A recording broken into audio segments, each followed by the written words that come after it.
Hebrews 11, faith in what we don't see.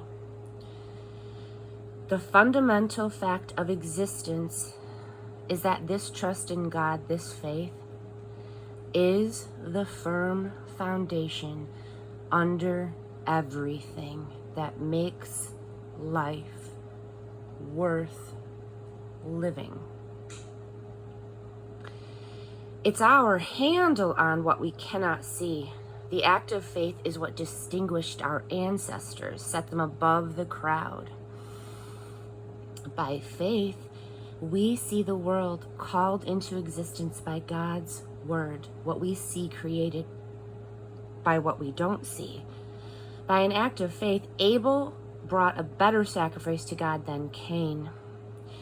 It was what he believed, not what he brought, that made the difference. That's what God noticed and approved as righteous. After all these centuries, that belief continues to catch our notice. By an act of faith, Enoch skipped death completely. They looked all over and couldn't find him because God had taken him. We know on the basis of reliable testimony that before he was taken, he, quote, he pleased God. It's impossible to please God apart from faith. And why? Because anyone who wants to approach God must believe both that he exists and that he cares enough to respond to those who seek him. By faith, Noah built a ship in the middle of dry land. He was warned about something he couldn't see and acted on what he was told. The result? His family was saved. His act of faith drew a sharp line between the evil of the unbelieving world and the righteous of the believing world. And as a result, Noah became intimate with God. By an act of faith, Abraham said yes to God's call to travel to an unknown place that would become his home. When he left, he had no idea where he was going. By an act of faith, he lived in the country promised him, lived as a stranger, camping in tents. Isaac and Jacob did the same, living under the same promise. Abraham did it by keeping his eye on an unseen city with real, eternal foundations. The city designed and built by God. By faith, barren Sarah was able to become pregnant, old woman as she was at the time, because she believed the one who made a promise would do what he said. That's how it happened, that from one man's dead and shriveled loins, there are now people numbering into the millions.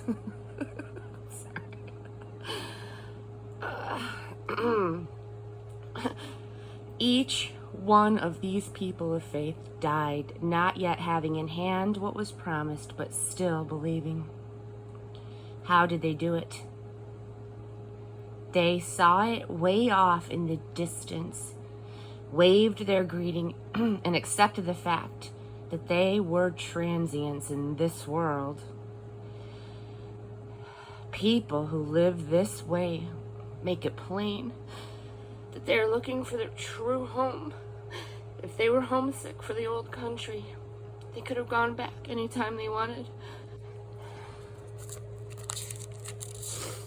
But they were after a far better country than that, heaven country.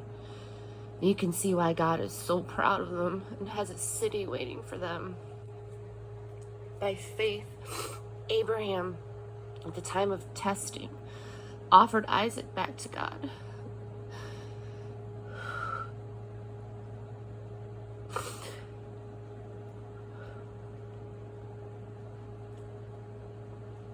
Acting in faith, he was as ready to return the promised son, his only son.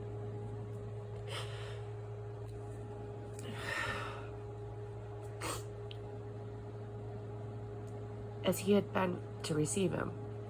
And this is after he had been already told, your descendant shall come from Isaac.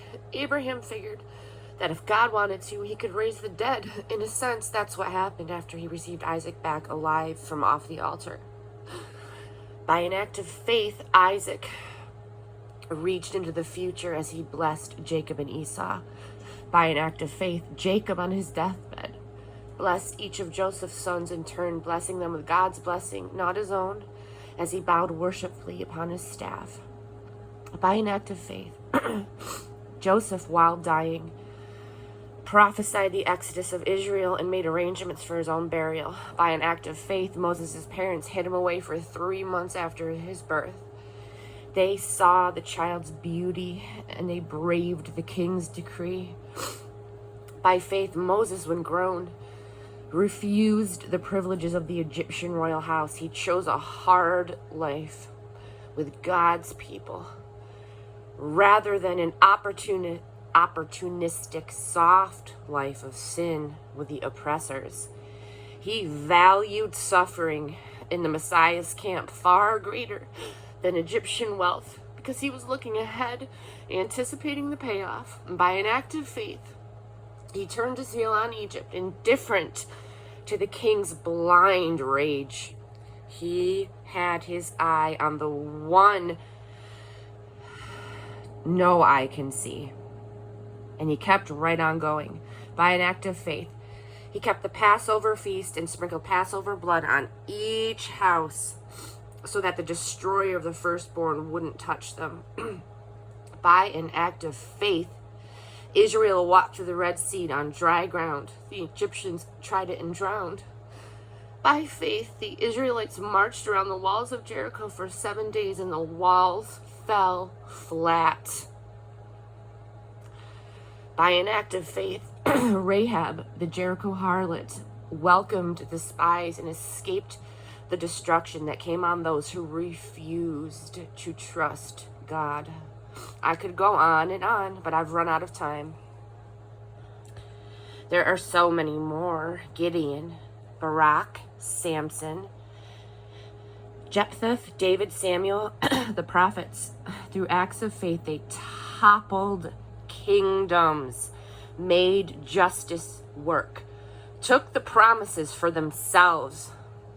They were protected from lions, fires, and sword thrusts, turned disadvantage to advantage, won battles, routed alien armies. Women received their loved ones back from the dead.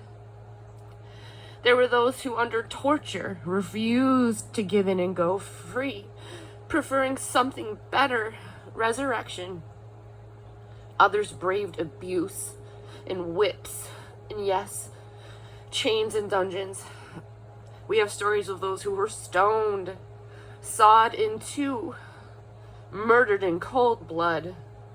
Stories of vagrants wandering the earth in animal skins, homeless, friendless, powerless. The world didn't deserve them, making their way as best they could on the cruel edges of the world. Not one of these people, even though their lives of faith were exemplary, got their hands on what was promised. God had a better plan for us, that their faith and our faith would come together to make one completed whole. Their lives of faith not complete apart from ours. Chapter 12. Discipline in a long distance race. Do you see what this means? All these pioneers who blazed the way, all these veterans cheering us on. It means we'd better get on with it. Strip down, start running, and never quit. No extra spiritual fat.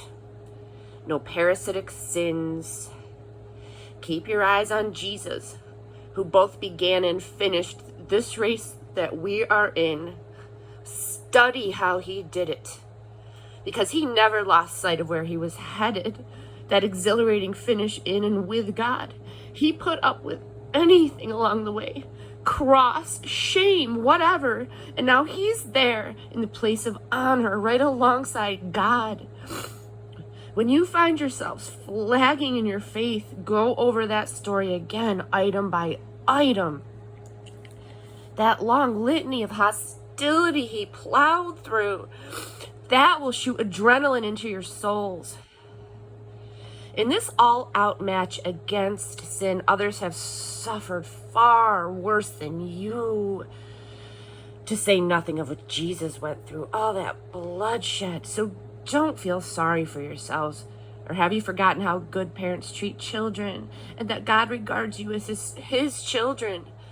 My dear child, don't shrug off God's discipline, but don't be crushed by it either. It's the child he loves that he disciplines, the child he embraces, he also corrects. God is educating you. That's why you must never drop out. He's treating you as dear children.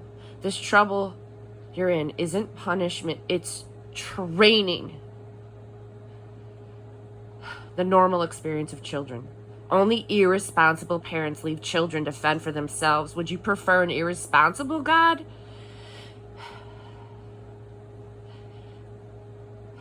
We respect our own parents for training and not spoiling us, so why not embrace God's training so that we can truly live?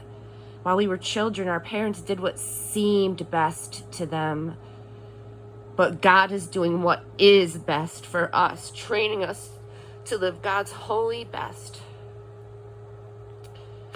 At the time, discipline isn't much fun. It always feels like it's going against the grain. Later, of course, it pays off handsomely.